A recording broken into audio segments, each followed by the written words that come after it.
कहते हैं हिंदू कुश के ऊंचे पहाड़ों में ना भरोसा खरीदा नहीं जाता, सिर्फ वफादारी किराए पर मिलती है। और आज की हमारी कहानी की पूरी बुनियाद इसी एक सच पर टिकी है। सोचिए जरा, क्या होगा अगर किसी देश की पूरी सेना ही बिकाऊ हो? क्या हो अगर शांति की बातें, ये जो पीस टॉक्स होती हैं, ये सब एक दिखावा हो? और सबसे बड़ा सवाल, क्या हो अगर असली पावर, असली ताकत राजधानी में बैठे नेताओं के पास नहीं, बल्कि सेना की बैरकों में हो? इन्हीं तीन सवालों के साथ चलिए आज द चाणक्य डायलॉग्स के इस जबरदस्त विश्लेषण की एक एक परत को खोलते हैं और समझने की कोशिश करते हैं कि इस पूरे खेल का असली खिलाड़ी है कौन। तो हुआ यह है कि शांति की सारी बातें फेल हो चुकी हैं और बॉर्डर पर आग लगी हुई है।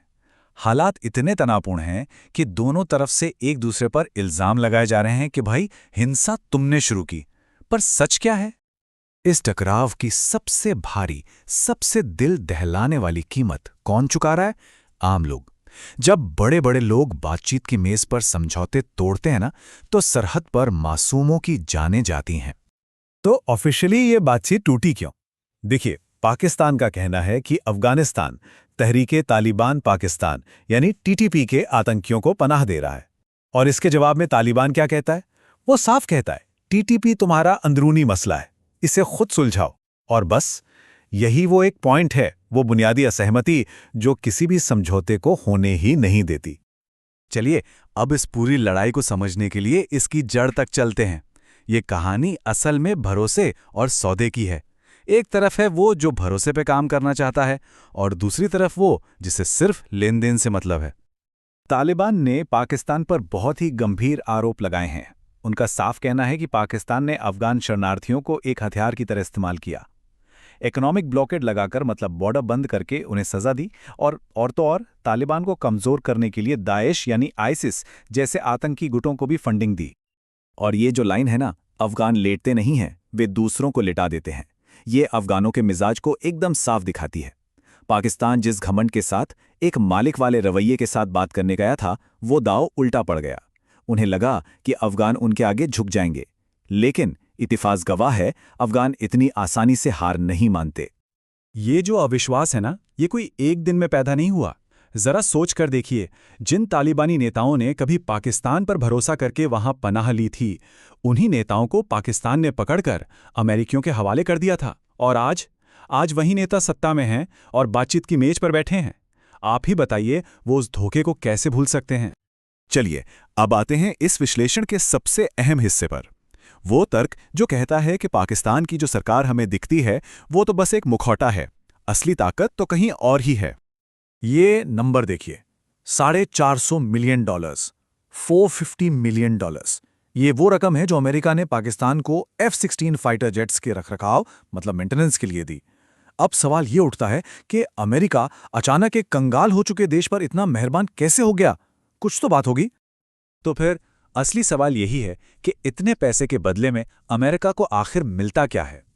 इस विश्लेषण के मुताबिक ये पैसा सिर्फ मेंटेनेंस के लिए नहीं है, ये एक तरह से पाकिस्तान की फौज को किराए पर लेने की कीमत है, ताकि इस इलाके में अस्थिरता बनी रहे और अमेरिका का काम होता रहे। मतलब एकदम साफ है, फैसले इस्लामाबाद में बैठे नेता नहीं ले रहे हैं, बल्कि रावलपिंडी में बैठे मिलिट्री जनरल ले रहे हैं। पैसा जब सेना के पास गया है तो एजेंडा भी तो वही तय करेगी, है ना? और अब बात करते हैं उस सबसे बड़े सबूत की, उस स्मोकिंग गन की जो इस पूरे पावर गेम का पर्दाफाश कर देता है। ये बयान सुनिए, और ये किसी और का नहीं, पाकिस्तान के अपने डिप्टी प्राइम मिनिस्टर का है। वो कहते हैं, मैं जानता हूं हमारा सिस्टम मुझे फैसले लेने की इजाजत नहीं देता। मैं सब कुछ लागू करना चाहता था जिस पर सहमति बनी थी, लेकिन सिस्टम इजाजत नहीं देता। सोचिए, ये अपने आप में एक कबूलनामा है। एक पल के लिए सोचिए इसके बारे में। अगर देश के डिप्टी प्राइम मिनिस्टर के पास फैसला लेने का अधिकार नहीं है, तो फिर किसके पास है? ये बात सीधे सीधे उसी थियरी को पुख्ता करती है कि सब कुछ रावलपिंडी से कंट्रोल हो रहा है।